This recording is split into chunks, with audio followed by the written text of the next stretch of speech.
Contenders in the GOP presidential sweepstakes are taking the weekend to recharge their campaign batteries and sharpen their political knives.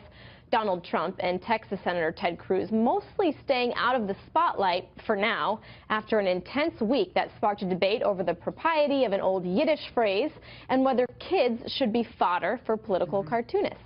For our fair and balanced debate, we have Emily Jashinsky of the Young America's Foundation and radio talk show host Mark Levine. Thank you guys for joining us. We very much appreciate it. Thanks for having us. So I want to start with you, Mark, because I want to put up a poll here, and we see in these numbers Ted Cruz, from now we have a GOP nominee preference now November 16th, and the change has been about 4 percentage points. So we've seen a slow but steady rise in the polls from this for people supporting the senator. I want to gauge, you know, he really has stump speeches that sound anti-establishment, but he is a senator. So tell me how he walks this fine line. I don't think Ted Cruz is the establishment. I mean, he's kind of the most hated man in the United States Senate. Donald Trump isn't establishment either. Neither of them are. I think the establishment would like to see a Marco Rubio or a Jeb Bush, maybe a Chris Christie, something like that. I don't think he's establishment, even though he's in the United States Senate. All right, Emily, what's your reaction? Do you think that Mark has a point? The establishment does not want to see him as a candidate?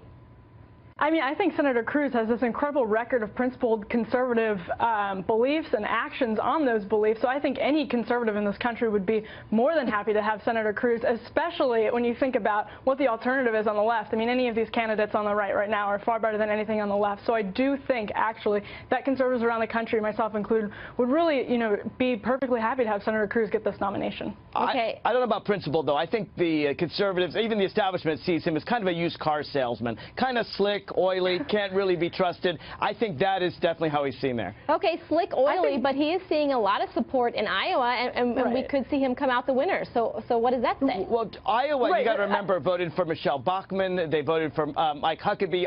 Iowa does not presidents make, usually. Emily? So I think that Senator Cruz is tactically being really smart here. I mean, the Republican bench is so deep. I think any conservative would be happy to support most of them. But Senator Cruz is tactically, he has the foresight to sort of say, right now, when, you know, Donald Trump likely will drop out at some point, what do we do with these voters? Some of them are disenfranchised. They feel very disenfranchised. They're new to the political process. How do we fold them in as Republicans going towards the general election in 2016? So I think what Senator Cruz is doing is actually tactically, politically very smart, and it will probably pay off. Okay, so in your theory, and to expand on that, Emily, so how does he stay sort of getting those anti-establishment voters? But at the same time, he does need to gain mainstream donors, and he's been doing that in the past. How does he continue to do that? Yeah, that's a good question. I think Senator Cruz is politically adept. I think we've covered that right now.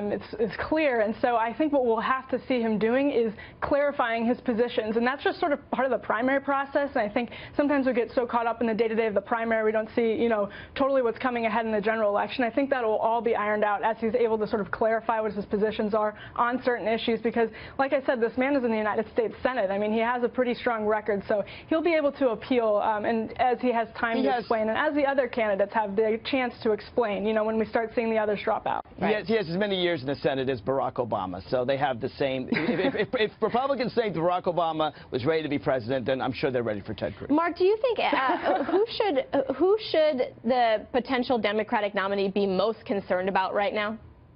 Oh, I'm not concerned about any of them, frankly. I think that the Republicans are attacking each other right and left. They're destroying each other. One of the things I really like about Bernie Sanders and Hillary Clinton is even though they disagree, they do so in an honorable fashion. They don't insult each other. We're the party of dignity, the responsibility. They're the party of low-life insults and you know, sandbox cracks. Yes. Okay, Emily, I'm going to give you I'm going to give you the last word, and then we have to wrap it up. Thanks. Well, quickly, I think it's silly to say that the Democratic Party is the party of dignity when you have one candidate, Bernie Sanders, stealing the donors of another candidate. So I think right now they're in a mess. So I'm feeling pretty good over here on the right. All right. Emily Jashinsky and Mark Levine, thank you guys for joining us. We very much appreciate it. I'm sure we'll talk to you before Iowa. Thanks so much. Thanks, Liz.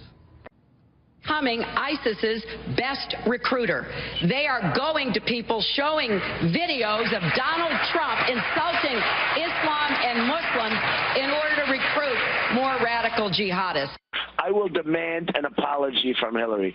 She should apologize. She lies about emails. She lies about Whitewater. She lies about everything. That's Hillary Clinton and Donald Trump, shall we say, butting heads this week, perhaps a nice way of putting it, and that's just the beginning of it. It's as if they have skipped the primary season altogether and moved straight to the general election. But, as Kristen Fisher pointed out, the reality is we are still a little bit more than a month out from the Iowa caucuses. Online editor for the Weekly Standard, author of Clinton Inc., Daniel Halper, joins us now. Daniel, both Trump and Clinton are framing this in this mano-a-mano way. Smart move on both of their parts? Yeah, totally. Look, it does look like they're looking past the primary, but in fact, this does help their primary positions. There are very few Democratic voters or people that Hillary Clinton is trying to persuade to vote for herself who are big fans of Donald Trump. So attacking Donald Trump, that's good politics for Hillary Clinton. Same, by the way, with Donald Trump. Attacking Hillary Clinton, people who are going to vote for Donald Trump, they're not tend to be big Hillary Clinton supporters. It's good politics to attack that person, even though it's primary focused, even though you're helping with the primary, you're helping consolidate voters behind you. It does make it look like you're looking ahead, but really it's a primary move to do this. And they are the front leaders in the polls, obviously, so them going at each other makes a whole lot of sense, and it's great theater as well. Well, it is great theater. I don't think anyone would argue with that. The Democrats seem to be, at least in a sense, proposition any time that Donald Trump goes after Hillary, it's in some ways going after women. Take a look at what Trump had to say recently. But she was going to beat, she was favored to win, and she lost. I mean, she lost. All right, once you start having to bleep presidential candidates, Daniel, does that play in to Hillary's hand of now being the champion of all women, not just Democrats? Yeah, she's definitely going to, as she already has, use it as a rallying cry. Women, you're attacking, you know, as the contributor Jamu Green said earlier today, you attack one woman, you're attacking them all, and they're going to use that as a rallying cry. Donald Trump, again, it helps him as well because he wants to look like this macho man saying, you know, just saying what's on his mind, speaking truth to power. So he is, in fact, using it to his advantage as well. They're able, I think, to play off each other in this way. Both is advantageous for each other. It's good politics, ultimately. You know, look, you have to get through the primary in order to face the general election. Worry about the general election later, and that's clearly what their goal is in this moment. You bring up an interesting point. Worry about the general election later, but when you look at the poll numbers, something Donald Trump loves to talk about, the Real Clear Politics average of him against Hillary has him down 6.1 in a general election toss-up. Hillary beats Ted Cruz by 0.8, roughly a toss-up. The only person who does beat Hillary in a head-to-head matchup is Marco Rubio. The question, Daniel, is does it matter to primary voters in Iowa, New Hampshire, those kinds of things, the issue of electability, and at least by these polls, Trump doesn't do so well against Hillary despite what he says on Twitter? Clearly to some, the truth is we don't actually know how the Republican Party would go through a massive shakeup if Donald Trump were to win, which is part of the appeal of Donald Trump to a lot of his supporters. I think a lot of things would change so drastically. It is really hard to tell how a Donald Trump-Hillary Clinton matchup would be.